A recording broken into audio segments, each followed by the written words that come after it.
Gulf Cartel. Based in Matamoros, Tamaulipas, Mexico. The cartel is a criminal syndicate and drug trafficking organization and perhaps one of the oldest organized crime groups in the country.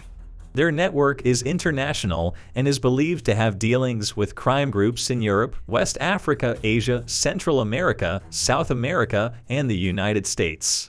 Besides drug trafficking, the Gulf Cartel operates through protection rackets, assassinations, extortions, kidnappings, and other criminal activities. The members of the Gulf Cartel are known for intimidating the population and for being particularly violent. Although its founder, Juan Nepomuceno Guerra, smuggled alcohol in large quantities to the United States during the Prohibition era and heroin for over 40 years, it was not until the 1980s that the cartel was shifted to trafficking cocaine, methamphetamine, and marijuana under the command of Juan Guerra and Juan Garcia Abrego. Garcia Abrego's ties extended beyond the Mexican government corruption and into the United States. With the arrest of one of Garcia Abrego's traffickers, Juan Antonio Ortiz, it became known the cartel would ship tons of cocaine in the United States Immigration and Naturalization Service buses between the years of 1986 to 1990. The buses made great transportation since they were never stopped at the border. It also became known that, in addition to the INS bus scam, Garcia Abrego had a special deal with members of the Texas National Guard, who would truck tons of cocaine and marijuana from South Texas to Houston for the cartel. Garcia Abrego's reach became known when a United States FBI agent named Claude Lau, in 1986, stated in testimony against Garcia Abrego that he received over $100,000 in bribes and had leaked information that could have endangered an FBI informant as well as Mexican journalists. In 1989, Claude was removed from the case for unknown reasons, retiring a year later. Juan Garcia Abrego had grown to such lengths that he was placed on the FBI Top 10 Most Wanted list of 1995. He was arrested on a ranch outside of Monterrey on January 14, 1996. He was then quickly extradited to the United States, where he stood trial 8 months after his arrest. Garcia Abrego was convicted on 22 counts including money laundering, drug trafficking, intent to distribute, and running an ongoing criminal enterprise. In June 2020, Insight crime journalist Victoria Dittmer claimed that the Gulf Cartel had undergone fragmentation at some point in time. The current leader remains unknown. Medellin Cartel. The Medellin Cartel was a powerful and highly organized Colombian drug cartel and terrorist organization originating in the city of Medellin, Colombia, that was founded and led by Pablo Escobar. It is often considered the first major drug cartel, and at its height, it was the largest drug cartel in the world, which smuggled 3 times as much cocaine as their main competitor, the Cali Cartel. Operating from 1967 to 1993 in Bolivia, Colombia, Panama, Central America, Peru, the United States, as well as in Canada. Although the organization started out as a smuggling network in the late 1960s, it wasn't until 1976 that the organization turned to trafficking cocaine. At the height of its operations, the Medellin Cartel smuggled multiple tons of cocaine each week into countries around the world and brought in up to $60 million daily in drug profits. Although notorious for once dominating the illegal cocaine trade, the organization, particularly in its later years, was also noted for its use of violence for political aims and its asymmetric war against the Colombian government, primarily in the form of bombings, kidnappings, indiscriminate murder of law enforcement, and political assassination. Escobar and his associates made it clear that whoever stood against them would risk being killed along with their families. Some estimates put the total around 3,500 killed during the height of the cartel's activities, including over 500 police officers in Medellin, but the entire list is impossible to assemble due to the limitation of the judiciary power in Colombia. Pablo Escobar spent millions developing some of Medellin's poorest neighborhoods. He helped build roads, power lines, and football fields. He also built housing complexes for the homeless. Escobar entered politics in the 1970s and participated in and supported the formation of the Liberal Party of Colombia. In 1982, he successfully entered the Colombian Congress. In Congress, the new Minister of Justice, Rodrigo Lara Bonilla, had become Escobar's opponent, accusing Escobar of criminal activity from the very first day of Congress. Escobar's arrest in 1976 was investigated by Lara Bonilla's subordinates. A few months later, Liberal leader Luis Carlos Galen expelled Escobar from the party. Escobar held a grudge against Luis Carlos Galen, who kicked him out of politics, and was assassinated on the 18th of August 1989 at Escobar's orders. Escobar then planted a bomb on Avianca Flight 203 in an attempt to assassinate Galan's successor, Cesar Gaviria Trujillo, who missed the plane and survived, but was on board. All 107 people were killed in the blast. Because 2 Americans were also killed in the bombing, the U.S. government began to intervene directly. Pablo Escobar faced threats from the Colombian police, the U.S. government, and his rival, the Cali Cartel. On the 2nd of December 1993, Escobar was found in a house in a middle-class residential area of Medellin by Colombian special forces using technology provided by the United States. Police tried to arrest Escobar, but the situation quickly escalated to an exchange of gunfire. Escobar was shot and killed while trying to escape from the roof. Nobody stepped in to replace Pablo Escobar, which meant it was the end of the Medellin Cartel. Jalisco New Generation. The Jalisco New Generation Cartel, also known as the CJNG, is a semi-militarized Mexican criminal group based in Jalisco, which is headed by Nemesio Segarra Cervantes, known as El Mencho, one of the world's most wanted drug lords. The cartel has been characterized by its aggressive use of extreme violence and its public relations campaigns. Although the CJNG is particularly known for diversifying into various types of criminal rackets, drug trafficking, primarily cocaine and methamphetamine, as well as stealing crude oil, remain among their most profitable criminal activities. The cartel has also been noted for cannibalizing some of its victims, sometimes during the training of new sicarios or cartel members, as well as using drones to attack their enemies.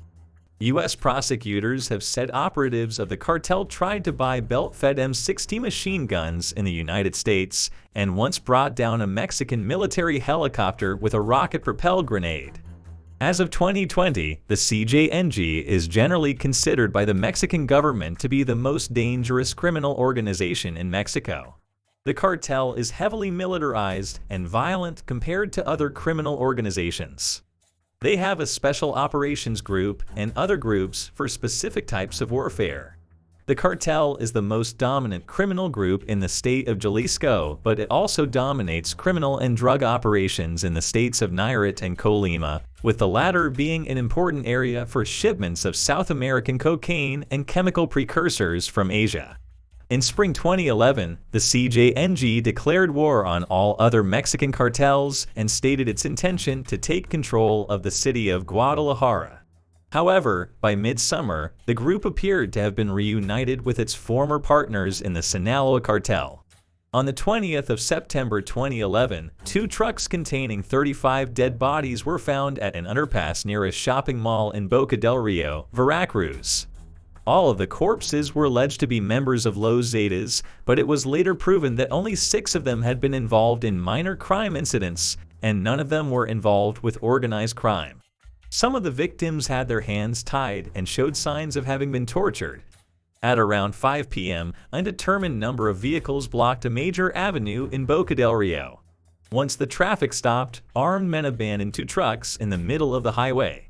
They opened the doors of the trucks and pulled out the 35 corpses, leaving a written message behind.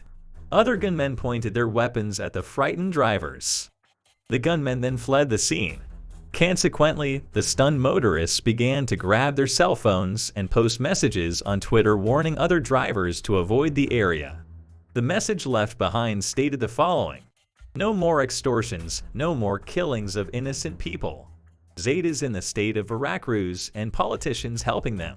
This is going to happen to you, or we can shoot you as we did to you guys before too. People of Veracruz, do not allow yourselves to be extorted. Do not pay for protection. If you do, is because you want to. This is the only thing these people Los Zetas can do. This is going to happen to all the Zetas who continue to operate in Veracruz. This territory has a new proprietor. On December 20, 2022, El Menco's brother Antonio Oseguera, alias Tony Montana, was captured while in possession of weapons in a suburb of Guadalajara. Tony Montana was said to have oversaw violent actions and logistics and bought weapons and laundered money for the cartel. Sinaloa Cartel. The cartel, also known as the CDS, is a large, international organized crime syndicate that specializes in illegal drug trafficking and money laundering. It was established in Mexico during the late 1980s. After the arrest of Joaquin El Chapo Guzman, the cartel is now headed by Ismael Zambada Garcia, known as El Mayo, and Guzman's sons, Alfredo Guzman Salazar, Ovidio Guzman Lopez, and Ivan Archival do Guzman Salazar.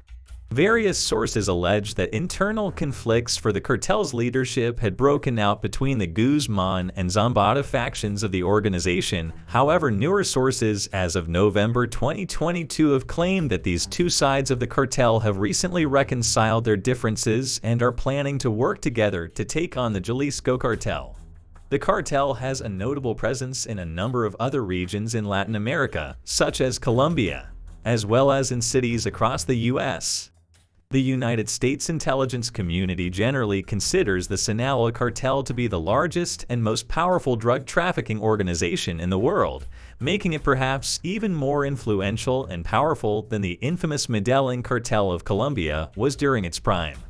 During the leadership of Joaquin El Chapo Guzman, the Sinaloa Cartel was a multi-billion-dollar international drug trafficking empire, controlling at least 90% of the world's heroin, methamphetamine, cocaine, and marijuana trade, exporting multi-ton shipments of narcotics to the United States, Canada, Europe, Asia, Africa, and Australia per day. He also had a vast supply of submarines, boats, ships, trains, helicopters, and cargo planes. The Drug Enforcement Administration considers them to be the biggest, most powerful drug cartel of all time. Los Zetas. Los Zetas is a Mexican gang regarded as one of the most dangerous of Mexico's drug cartels. They are known for engaging in brutally violent tactics such as beheadings, torture, and indiscriminate murder. Los Zetas also operate through protection rackets, drug trafficking, assassinations, extortion, kidnappings, and other illegal activities. The organization is based in Nuevo Laredo, Tamaulipas. The origins of Los Zetas date back to the late 1990s, when commandos of the Mexican Army exceeded their ranks and began working as the enforcement arm of the Gulf Cartel. In February 2010, Los Zetas broke away and formed their own criminal organization, rivaling the Gulf Cartel. In 2011, Los Zetas mass-murdered 193 people at La Joya Ranch in Tamaulipas, Mexico. Authorities investigating the massacre reported numerous hijackings of passenger buses on Mexican Federal Highway 101 in San Fernando, and the kidnapped victims were later killed and buried in 47 clandestine mass graves. The investigations began immediately after several suitcases and other baggage went unclaimed in Reynosa and Matamoros, Tamaulipas. By the 7th of June 2011, after a series of multiple excavations, a total of 193 bodies were exhumed from mass graves in San Fernando. Reports mention that female kidnapping victims were raped and able-bodied male kidnapping victims were forced to fight to the death with other hostages, where they were given knives, hammers, machetes, and clubs to find recruits who were willing to kill for their lives. In the blood sport, the survivor was recruited as a hitman for Los Zetas. Those who did not survive were buried in a clandestine gravesite.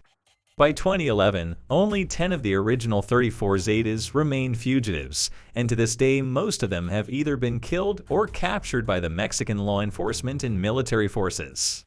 In March 2020, Senior Los Zetas operative Hugo Alejandro Salcido Cisneros, also known as El Porras or Comandante Pinpon, was killed in a gun battle with police in Nuevo Laredo.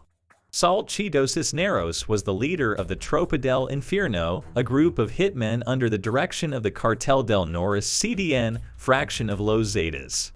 Several other Tropa del Infierno gunmen were injured in the clashes as well.